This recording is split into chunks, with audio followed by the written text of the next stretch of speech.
आप लोगों को ऐसा लगता है कि आपको हमारे साथ में तैयारी करनी है, आपको अच्छा लगता है जेआरएफ अड्डा से पढ़ाई करके, या आपको ऐसा लगता है कि यस ये जो सारा कंटेंट है ये आपके लिए काफी यूजफुल रहने वाला है, तो जेआरएफ अड्डा का प्रीमियम बैच जो है वो आप लोगों के लिए अवेलेबल है 19 जनवरी से, है ना। 19th ऑफ जनवरी से मेरा कंप्यूटर साइंस का नया बैच स्टार्ट हो रहा है, जो कि होगा ऑपरेटिंग सिस्टम से शुरू, फिर हम लोग डेटाबेस मैनेजमेंट सिस्टम पढ़ने वाले हैं, और इसके बाद में हम लोग टीओसी कंपाइलर पढ़ने वाले हैं। इस सीक्वेंस में हम लोगों का जो है वो पूरा का पूरा सिलेबस चलता है। तो अगर आप सभी लोग मेरे साथ में कंप्लीट बैच ज्वाइन करना चाहते हो, क्योंकि आप सब लोगों को ये तो पता लग गया होगा कि इस बारी का पेपर देकर हमें ये तो समझ में आ जाएगा, ये जो क्वेश्चंस मैं अभी आपको दिखा रही हूँ ये दिखाने के बाद मैं आपको अच्छे से समझा दूंगी कि कैसे इस क्वेश्चन को आप बिल्कुल 83 क्वेश्चन मैं क्लास से दिखाऊंगी मेरे, बट फिर भी मैं आपको ये बोलूंगी कि यहाँ पर जो कट ऑफ है उसके हाई जाने के चांसेस बहुत ही कम है। वो मैं क्यों बोल रही हूँ वो आपको अभी पता लग जाएगा, बट यस ये सारी चीजें जो भी एक बच्चे को प्रिपरेशन में चाहिए होते हैं, अगर आप जॉब पे हो तो भी, अगर आप जॉब पे नहीं हो फुल टाइम प्रिपेयर कर रहे हो तो भी, पूरे प्रीवियस ईयर क्वेश्चंस, 10 साल के प्रीवियस ईयर क्वेश्चन, एक टॉपिक और उसमें 10 साल में क्या सवाल आया है सब कुछ आपको मिलेगा विद दिसंबर 2025 अपडेटेड क्वेश्चंस। इसके अलावा मॉक टेस्ट आपके पास में होता है, लाइव क्लास 12 महीने के लिए रहती है आपकी ये class, structured study plan, proper guidance और पेपर वन, सब कुछ आपको इस कंप्यूटर साइंस के बैच में मिल जाएगा। आप लोगों का सेफ स्कोर,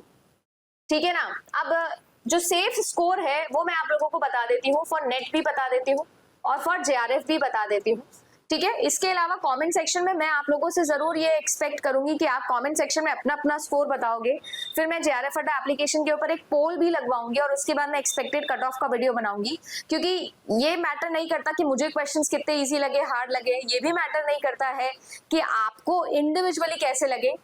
और ओवरऑल कंप्यूटर साइंस के सभी स्टूडेंट को कितना स्कोर आ रहा है वो बहुत मैटर करता है। और जैसा मैंने कहा वीडियो के स्टार्टिंग में भी, जब भी क्वेश्चन असर्शन, रीजन और क्रोनोलॉजी वाला था, जितना ज्यादा थ्योरेटिकल पैटर्न आप लोगों का आएगा उतने ज्यादा चांसेस होते हैं कंफ्यूजन के, है ना, उतने ज्यादा यहाँ पर गड़बड़ होने के चांसेस होते हैं। सो अगर मैं आप लोगों को बोलूं कि इस पेपर को मैं कंपेयर करूंगी किससे, अगर जून 2025 से, तो आप लोगों को साफ साफ समझ में आ जाएगा कि जून 2025 की जो लैंग्वेज थी वो कंपैरेटिवली ज्यादा ट्रिकी थी इन क्वेश्चंस के। अगर आपने 6 महीने 7 महीने का एक डिसेंट कोर्स लेकर तैयारी करी है तो मुझे नहीं लगता कि इस पेपर के अंदर आपको ऐसा है कि आपको ऐसा लगेगा कि मेरे को समझ ही नहीं आ रहा है। सिली मिस्टेक्स होना अलग बात होती है, क्रोनोलॉजी के अंदर कंफ्यूज होना, असर्शन रीजन में ए या बी में कंफ्यूज होना वो अलग चीज होती है, उसके लिए सेंस ऑफ क्लैरिटी आपको चाहिए होगी। बट ये क्वेश्चन जून के कंपैरिजन में जो है वो सिंपलर माना जाएगा, वो इसलिए क्योंकि यहाँ पर लैंग्वेज बहुत ट्रिकी थी, इतने यहाँ पर असर्शन रीजन नहीं थे, असर्शन रीजन इसमें ज्यादा है। बट स्टिल मुझे ऐसा लगता है कि कट ऑफ के अंदर आप लोगों को कोई बहुत ज्यादा मेजर चेंज नहीं देखने मिलेगा, क्योंकि इसके अपने कॉन्स थे और इस पेपर के अपने कुछ कॉन्स हैं। मेरे हिसाब से अगर मैं बोलूं यूआर कैटेगरी के लिए तो अप्रोक्सीमेटली 170 के आसपास का जो स्कोर है, 170 174 के आसपास का जो स्कोर है वो आप लोगों के नेट के लिए डिसेंट स्कोर हो सकता है, और अप्रोक्सीमेटली मुझे लगता है कि 190 के अराउंड जो है वो आप लोगों का जेआरएफ के लिए डिसेंट स्कोर हो सकता है, ठीक है। इसके अंदर मैं थोड़ा सा और देखती हूँ, और मैंने जैसे अभी आपको 55-60 क्वेश्चंस दिखाए, और क्वेश्चन जिसमें आपको लगता है कि चैलेंज हो सकता है, प्रॉब्लम हो सकती है आपको, वो भी आप कमेंट सेक्शन में बताना। बट ओवरऑल अगर मैं बोलूं तो आप लोगों की ऐसा नहीं होने वाला है कि कट ऑफ बहुत ज्यादा हाई जाएगी। ऑल्दो मैंने जैसे कहा 83 आउट ऑफ 100 क्वेश्चन मैं दिखाऊंगी आपको कि क्या है, कहाँ से आए हैं, जिसमें से अप्रोक्सीमेटली 39 क्वेश्चन तो प्रीवियस ईयर है, बट स्टिल मैं ये बोल रही हूँ क्योंकि असर्शन रीजन है,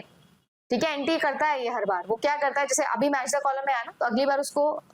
स्टेटमेंट में पूछ लेगा, पिछली बार स्टेटमेंट में आया तो उसको असर्शन रीजन में पूछ लेगा, और वहां पर जहां पर क्रोनोलॉजी और असर्शन रीजन ज्यादा होते हैं वहां पर मिसकंसेप्शंस होते हैं, वहां पर बच्चा जल्दीबाजी में सिली मिस्टेक करता है। ऑल्दो मैच द कॉलम बहुत सारे थे पर मैच द कॉलम बहुत इजी थे, बहुत इजी। अब मुझे समझ आया कि जब बच्चा एनालिसिस बता रहा था मुझे फोन पे और उसको बोल रहा था कि बहुत डुएबल था, लेंथी था, वो बिल्कुल सही बोल रहा है। इसी वजह से मैं बोल रही हूँ कि ऐसा नहीं होने वाला कि कट ऑफ आपकी बहुत ही ज्यादा हाई जाएगी, 200 प्लस चली जाएगी, है ना। मुझे ये डर था कि 2023 की जैसा नहीं हो जाए।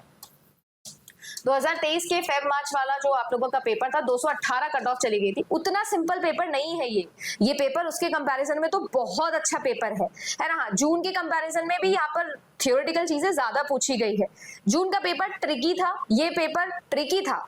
ये पेपर ट्रिकी नहीं बोलूंगी पर ये पेपर बहुत ज्यादा लेंथी और बहुत ज्यादा कंफ्यूजिंग था। हाँ, तो जरूर बोल सकते हो कि इसके अप्रोक्सीमेटली अगर आप लोग 170 के आसपास का स्कोर कर रहे हो तो आपके नेट के चांसेस हैं यूआर कैटेगरी के अंदर, है ना, 170 के आसपास अगर आपका स्कोर है, ठीक है ना, मैं ये कहूंगी 165 प्लस अगर आपका है तो भी इट्स चांसेस हैं। आप लोग का कमेंट सेक्शन में जरूर बताना कि आपको क्या लगता है, और अगर आपको ऐसा लगता है कि आप मेरे साथ में, मेरे एक्सपीरियंस के साथ में तैयारी करना चाहते हो, तो जैसा मैंने कहा, आप लोगों के लिए नया बैच जो है वो स्टार्ट हो रहा है, अभी 15% ऑफ भी है। पेपर 1 और पेपर 2 कंप्यूटर साइंस कंप्लीटली मेरे साथ में आप पढ़ सकते हो, पूरी तैयारी कर सकते हो, जैसा मैंने कहा।